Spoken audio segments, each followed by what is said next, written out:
जय श्री कृष्णा। आज हम आपको एक विशेष अनाज के लिए ऐसी जानकारी देंगे जो कि हमारे जीवन में प्रत्येक कार्य में, धार्मिक अनुष्ठान हो, पूजा पाठ हो या अन्य कोई शुभ कार्य हो, वह वस्तु, वह अनाज काम आता है। प्रश्न यह है कि यह अनाज कौन सा है जिसका मैं इतना बखान करने की कोशिश करूंगा। इसका नाम है चावल, जिसे हम अक्षत भी कहते हैं। अब अगर हम इसके महत्व के बारे में जाने, इसकी क्या महत्व है, इसका रोल क्या है, क्यों कर शुभ कार्यों में प्रयोग लिया जाता है, क्यों कर हम अपनी तकदीर चावल से बदल सकते हैं, कैसे बदल सकते हैं, हमें क्या करना होगा, इन सब के संबंध में मैं अपने विचार आपको शेयर कर रहा हूं। बस आपसे यही कहना है, आप मेरे एपिसोड को, मेरा ये जो YouTube पर वर्तमान में इस वक्त जो आप सुन रहे हैं, इसे पूरा सुने, अमल करें, उस पर अच्छा लगे शेयर करें। आपके अपने कोई विचार हो कमेंट बॉक्स में जरूर लिखिएगा। हम आगे बढ़ते हैं। आपको मैंने अभी अभी कहा है कि चावल एक विशेष श्रेणी का अनाज होता है जिसे हम अक्षत कहते हैं।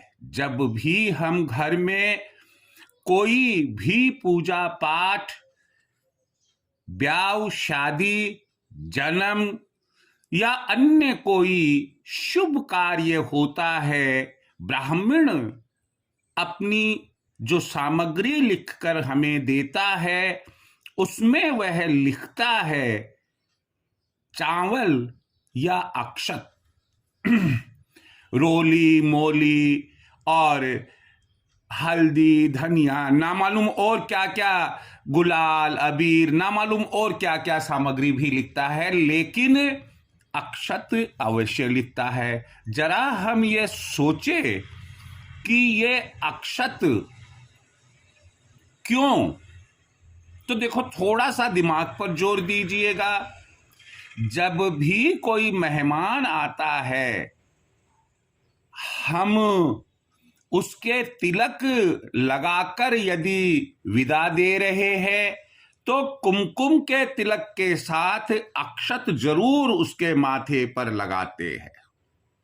कहते हैं यह एक समृद्धि का सूचक होता है, यह शुभत्व का सूचक होता है और मांगलिक का सूचक होता है। यही कारण है कि चाहे बेटी विदा हो, जवाई विदा हो रहा है, बेटा कहीं नौकरी पर जा रहा है और माँ कहती है कि मैं या बहन तेरी तिलक लगाकर तुझे मांगलिक देगी, और वो तिलक के साथ में अक्षत माथे पर जरूर लगाती है। यहाँ हमें एक बात अवश्य ही समझ लेनी चाहिए कि अक्षत में जो चावल हम लेते हैं वो पूरे पूरे साबुत साबुत होने चाहिए। आजकल बाजार में हम देख रहे हैं, दुकानदार, परचून वाला, ग्रोसरी वाला हमसे पूछता है कि भैया आपको कौन से चाहिए चावल, कणी चाहिए, पौवा चाहिए, अद्धा चाहिए, पौनिया चाहिए या साबुत चाहिए।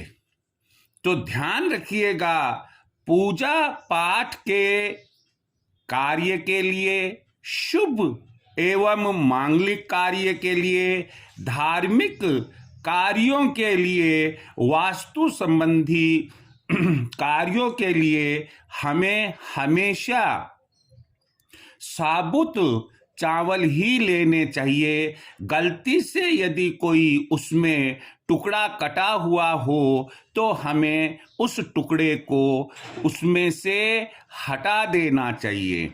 अगली बात मैं बता रहा हूं कि जब हम दैनिक पूजा पाठ करते हैं, देवी देवताओं को स्नान कराकर जब उनके तिलक करते हैं तो हम उस तिलक में भी चावल उनके चढ़ाते हैं, उनके तिलक के साथ लगाते हैं।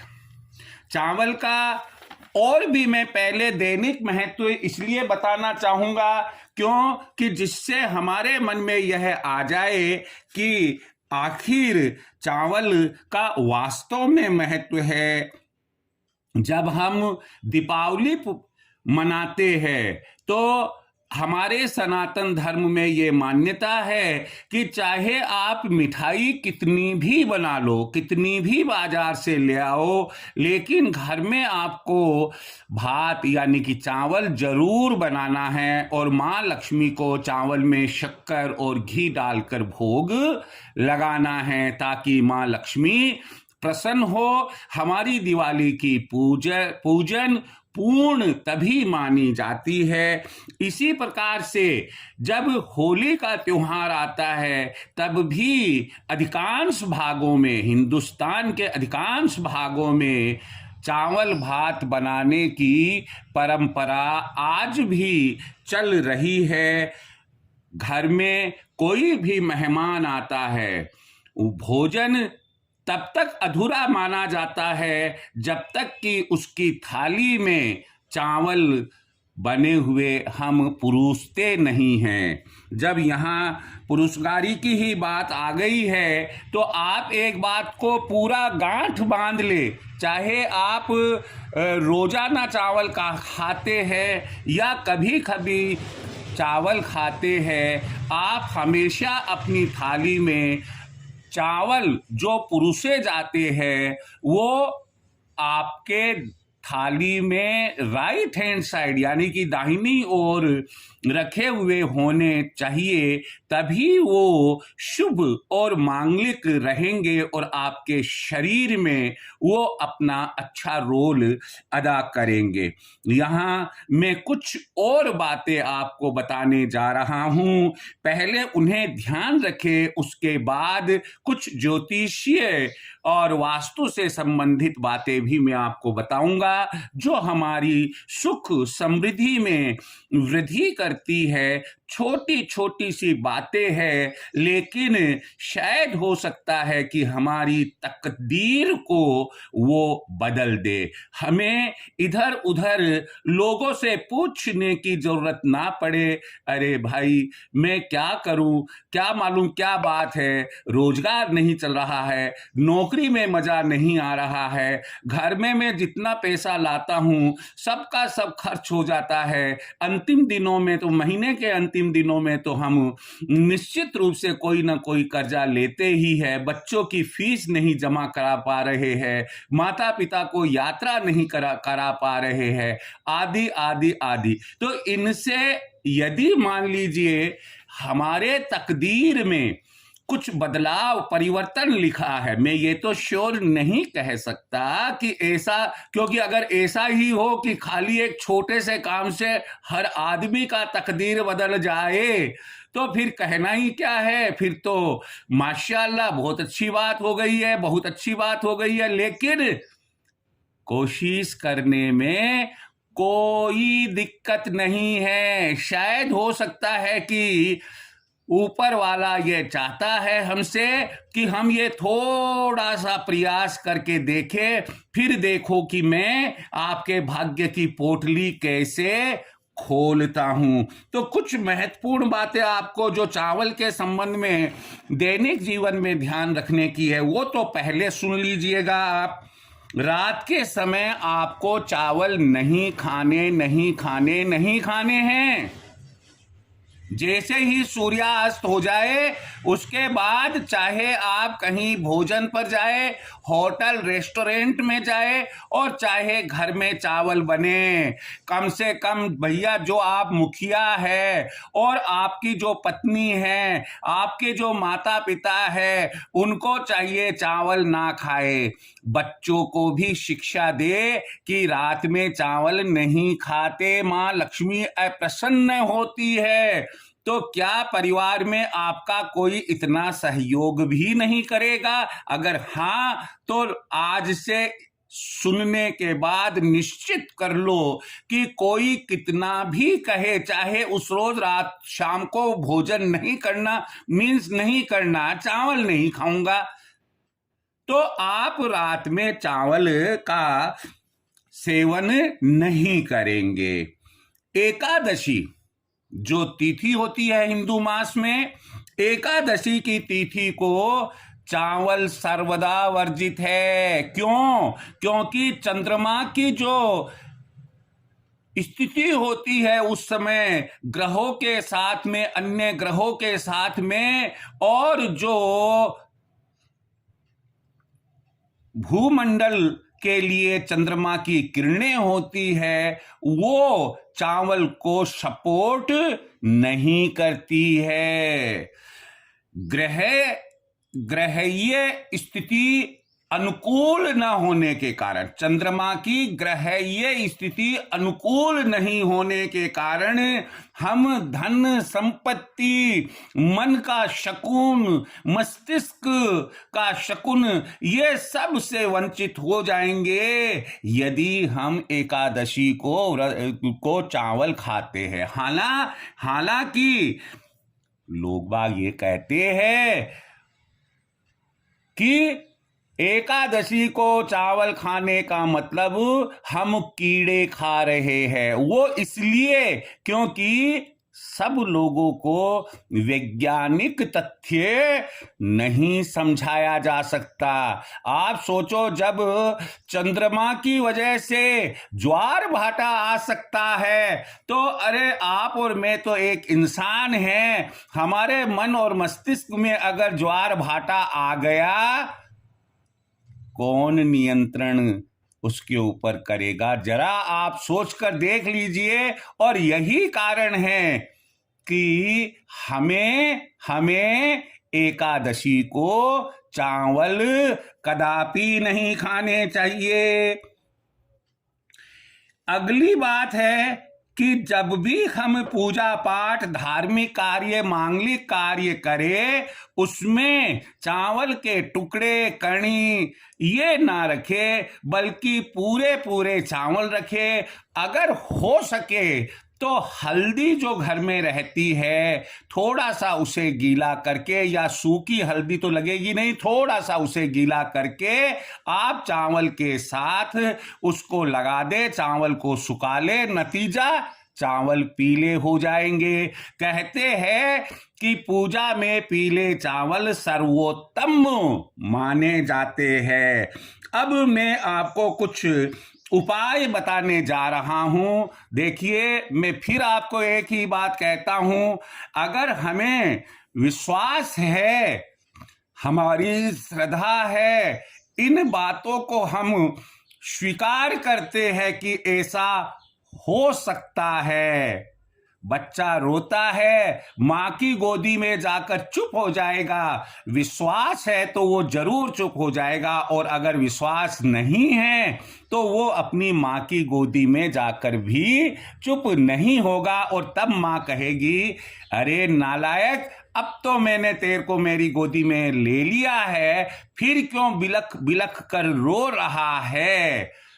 अब आप देखिए, बच्चे का प्यार मां के साथ है या मां का प्यार बच्चे के साथ है, मैं इन दोनों के बीच में नहीं आने वाला। तो आपको तो मैं केवल इतना ही कहूंगा कि सुनिए सबकी, मगर आप करें उन सब बातों को सुनने के बाद एनालिसिस करें और विश्वास हो इन्हें जरूर जरूर अपनाने की कोशिश करें। फिर भी मैं जो बातें बताता हूं वो बड़ी ही सरल होती है, और किसी भी प्रकार से नकारात्मकता, नेगेटिविटी परिवार में या आपके व्यक्तित्व में नहीं छोड़ती है।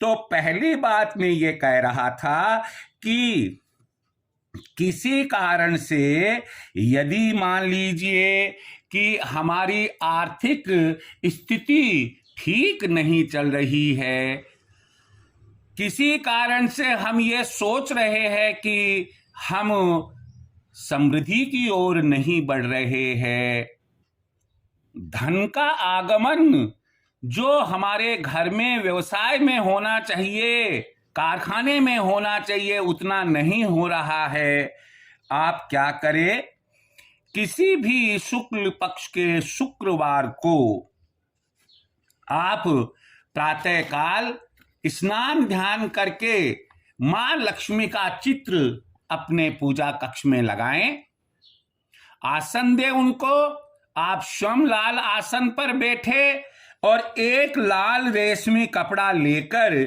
उस पर आप पीले, हल्दी से रंगे पीले चावल, थोड़े से, कहते हैं लोग बाग तो 21 है, 31 है, 51 है, इस तरह से रखे, गिनकर रख ले, 21 रख ले, और उसके बाद मां लक्ष्मी का कोई भी मंत्र जप करे, और मंत्र श्रद्धा से जप करे, 1 माला 2 माला, जितनी देर आपका मन माने आप श्रद्धा से करें। ये जो चावल है ये लाल रेशमी कपड़े पर रखकर ही मंत्र जप करना है। आपका मुंह पूरब की तरफ होना चाहिए, पूरब की दीवार से लगी हुई मां लक्ष्मी की तस्वीर होनी चाहिए, जहां तक हो सके लाल वस्त्र में मां लक्ष्मी, लाल साड़ी में मां लक्ष्मी की तस्वीर हो, ज्यादा बेटर रहेगी। और आप सच्चे मन से मां लक्ष्मी का, बहुत से मंत्र आपको मिलेंगे, मां लक्ष्मी का मंत्र बोलते हुए आप उस लाल पोटली, लाल वस्त्र पर रखे चावल को अभिमंत्रित कर ले। उसके बाद उसकी एक पोटली बना ले, घर की पूजा की ताक में रख सकते हैं, रोजाना धूप ध्यान कर सकते हैं, घर की अलमारी में रख सकते हैं, आप व्यावसायिक स्थल पर अपने गल्ले में रख सकते हैं, अपनी तिजोरी में रख सकते हैं। मान्यता है कि ऐसा करने से हमें जो आर्थिक रुकावटें हैं वो दूर होती है। यदि संभव हो, संभव क्या, आप बाजार जाए और एक कनक धारा स्तोत्र पुस्तक आपको मिलेगी, आप कनक धारा स्तोत्र का पाठ इस पोटली को, जिस समय इसकी पूजा कर रहे हैं, चावल की पूजा कर रहे हैं मां लक्ष्मी के सामने, कनक धारा स्तोत्र का पाठ अवश्य करें और उसके बाद में ही पोटली बनाएं। पोटली को मैंने जगह बताई, पूजा कक्ष में रखे, अपने पर्स में रखे, अपनी तिजोरी में रखे, अपने अलमारी में रखे, व्यावसायिक स्थल पर रखे। आप निश्चित रूप से आर्थिक तंगाई से बाहर आ जाएंगे। फिर उसके बाद में एक और आपको मैं उपाय बताने जा रहा हूं। आप किसी भी शुक्ल पक्ष के शुक्रवार से जो अब मैं बताने जा रहा हूं वह प्रयोग करके देखें। बाजार से एक मोती शंख खरीद कर लाए, और अगर आपके पास में ऑलरेडी है तो कोई दिक्कत नहीं है। पूरब की तरफ मुंह रखे, मां लक्ष्मी का चित्र लगाए आप मोती शंख को आसन प्रदान करें, और रोजाना पूजा, मां लक्ष्मी की पूजा करने के बाद नियमित रूप से आप चावल का एक एक दाना हर रोज, केवल एक दाना एक रोज का उस मोती शंख में डाले। उसे निकालना नहीं है, अगले दिन भरना ही है। आप डाले और यह क्रम लगातार जारी रखे। जब जैसे जैसे मोती शंख में चावल की वृद्धि होगी, वैसे वैसे सकारात्मक समृद्धि आपकी बढ़ेगी। अगला उपाय है चावल का, कि आप किसी भी शुक्ल पक्ष के सोमवार को भगवान शिव के मंदिर जाए, लगभग 1.25 किलो चावल साबुत अपने साथ ले जाए। ध्यान रहे, घर पर एक बार उन चावलों को जरूर देख लेना चाहिए कि उनमें कोई खंडित चावल तो नहीं है। यदि हो तो आप खंडित चावल को निकाल दे। भगवान शिव के मंदिर में जाकर उत्तर या पूरब मुखी होकर बैठकर भगवान शिव की पूजा करें। आप ओम नमः शिवाय, नमः शिवाय या केवल ओम का उच्चारण करते हुए भगवान शिव की पूजा करें, जलाभिषेक करें, और आप वहां वो चावल भी रखे जो आप 1.25 किलो चावल ले गए।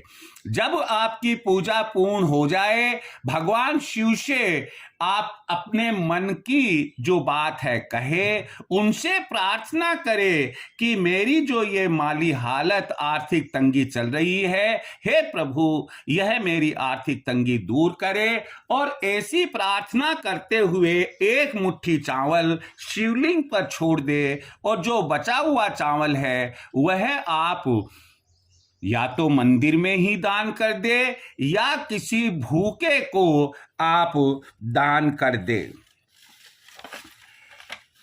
यदि नेक्स्ट उपाय चावल का है, यदि आपको ऐसा महसूस होता है कि आपकी नौकरी या व्यवसाय में विघ्न बाधाएं बहुत आने लग गई है, जब देखो अफसर जो है वो कुछ ना कुछ कमियां निकालता रहता है और डराता रहता है कि भाई मैं कभी भी आपकी कंप्लेंट ऊपर वालों से कर दूंगा, या व्यवसाय में टर्नओवर कम होने लग जाता है, या लेनदार देनदार परेशान करने लग जाते हैं, तो ऐसी स्थिति में आपको चाहिए कि आप घर में मीठे चावल बनाएं। क्या बनाएं आप?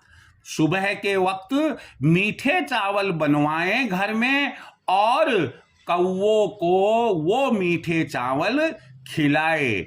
मान्यता है कि ऐसा करने से जो बाधाएं हमारी नौकरी और व्यवसाय में आ रही है वे दूर होगी।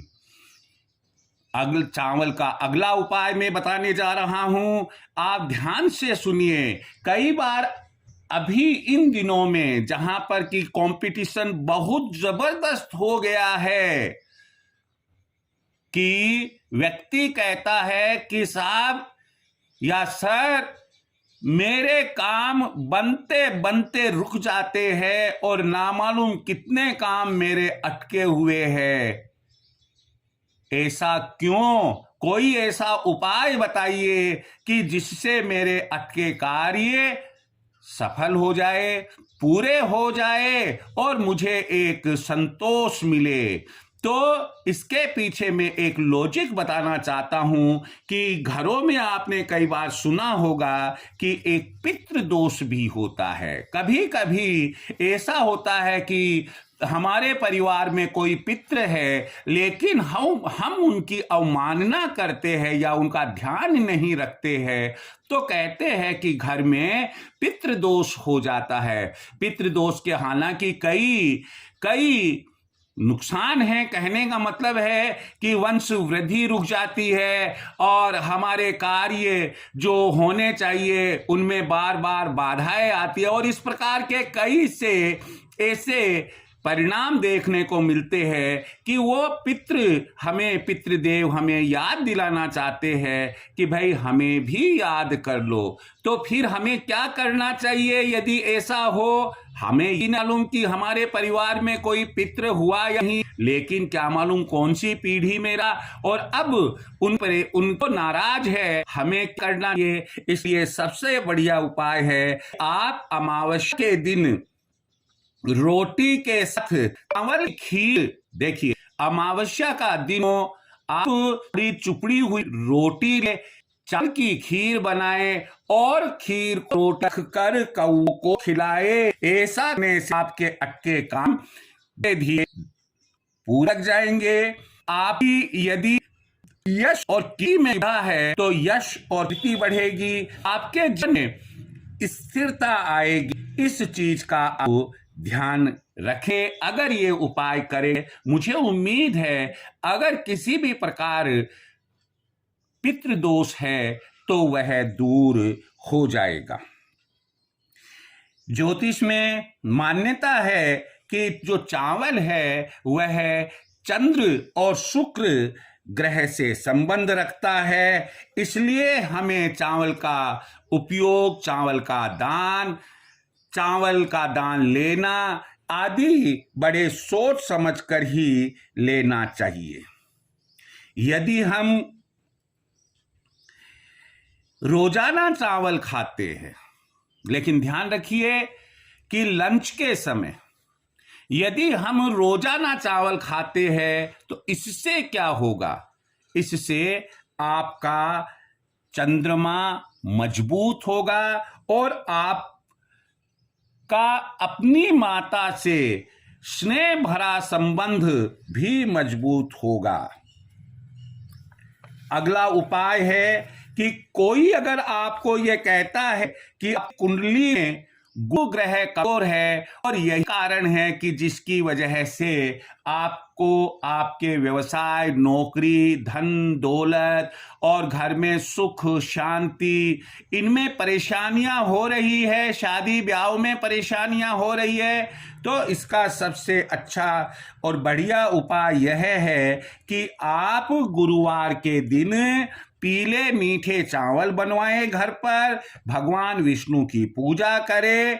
तो और ऐसा करने से आपके ये तमाम सकारात्मक कार्य, चाहे वो विवाह में देरी ही क्यों ना हो, वो जल्दी ही पूरे होने लग जाएंगे। ध्यान रखें कि आप गुरुवार को हल्दी से रंगे चावल, जो पीले चावल होते हैं, उनका सेवन करें और वे ही आप भगवान विष्णु को चढ़ाए।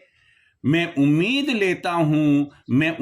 रखता हूं कि आपको चावल से संबंधित जो उपाय मैंने थोड़े बहुत, मैं ये नहीं कह रहा कि इसके अलावा और कोई उपाय हो नहीं सकता है, नहीं, ऐसी कोई बात नहीं है। हो सकता है कि आप जिस इलाके में रहते हैं वहाँ और कोई भी उपाय हो। मैंने जो आपको थोड़े बहुत उपाय बताए हैं, मुझे उम्मीद है कि अगर आप इनमें से कोई उपाय जो आपसे, आपकी समस्या से संबंधित हो, आप जरूर कीजिएगा, बशर्ते आपका इनके ऊपर विश्वास और श्रद्धा हो। आपका भविष्य उज्जवल रहे, आप सुखी रहे और आपकी हर परेशानियां ईश्वर दूर करे, यही मेरी कामना है, यही मेरी ईश्वर से प्रार्थना है। जय श्री कृष्णा।